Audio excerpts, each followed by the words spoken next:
Completely rebut اور reject ہو گیا وہ جو سارا ایک نیریٹو بن رہا بلون برسٹ ہو گیا اور گر گیا. ٹھیک ہے نا جی, نمبر 1. نمبر 2 جو سیریمنی تھی, میں سمجھتا ہوں کہ سرکار نے, گورنمنٹ آف پاکستان نے بہت اچھی پروفیشنلی آرگنائز کی ہوئی تھی, جس میں سارے اسٹیک ہولڈرز تھے, گورنمنٹ کے بھی, پرائیویٹ سیکٹر کے بھی, میڈیا کے بھی, اور چائنیز کی طرف سے بھی, ان کی ڈیلیگیشن میں بھی. ان کے vice minister of foreign affairs تھے جو یہاں ایک زمانے میں سفیر ہوتے تھے, سنوی ڈونگ. پھر ان کی منسٹری آف کامرس کے ڈیلیگیٹس تھے, پھر ان کے کچھ لیڈرز تھے انٹرپرائزز کے, بزنسز کے. تو ایک بڑا اچھا اور مختصر ایونٹ تھا, ورنہ آپ کو پتہ ہے ہمارا بڑا لمبا چوڑا ہو جاتا ہے اور لیٹ تک, اور پھر لوگ موبائلز دیکھ رہے ہوتے ہیں. So it was a to the point, effective and outcome oriented event.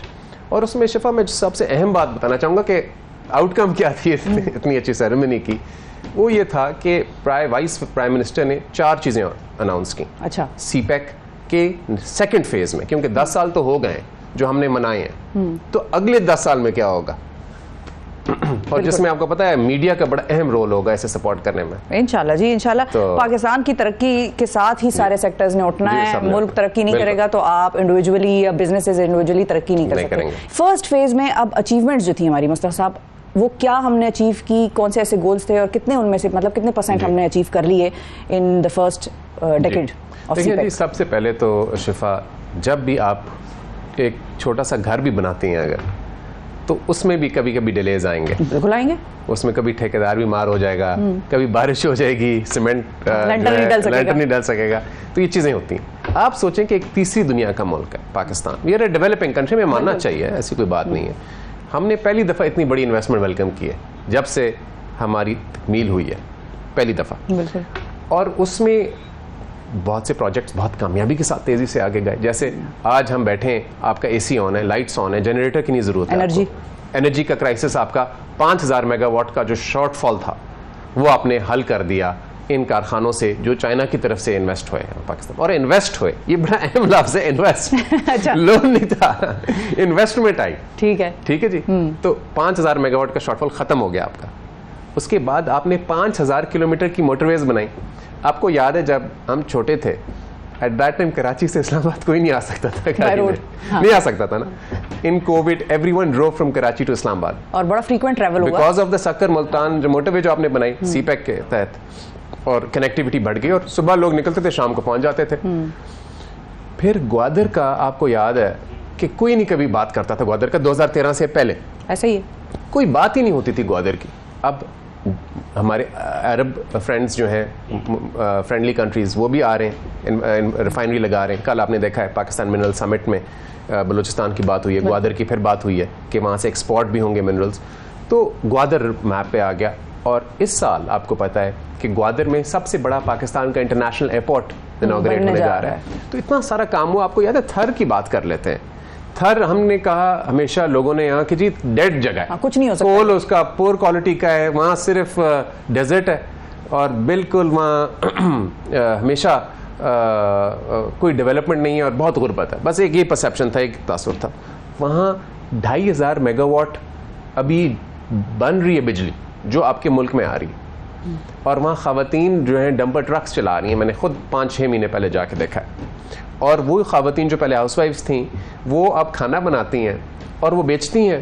انہوں نے کمپنیز بنا لی ہیں چھوٹی اسٹارٹ اپس, جو وہ اینگرو کمپنی جو ہے ہماری پاکستان کی, شنگھائی الیکٹرک وغیرہ خریدتے ہیں. خواتین ٹرکس چلا رہی ہیں, یہ تو ہم نے کور کیا ہے اپنے پروگرام میں, ہم نے کور بھی کیا. اور تو آپ میرے خیال میں کروڑ بھی گئی تھیں, میں نے دیکھا تھا آپ کا اویس تھرکول کا چکر لگا کے آئے, تو ادھر ان کی خواتین سے بات ہوئی جو ٹرک چلاتی تھی.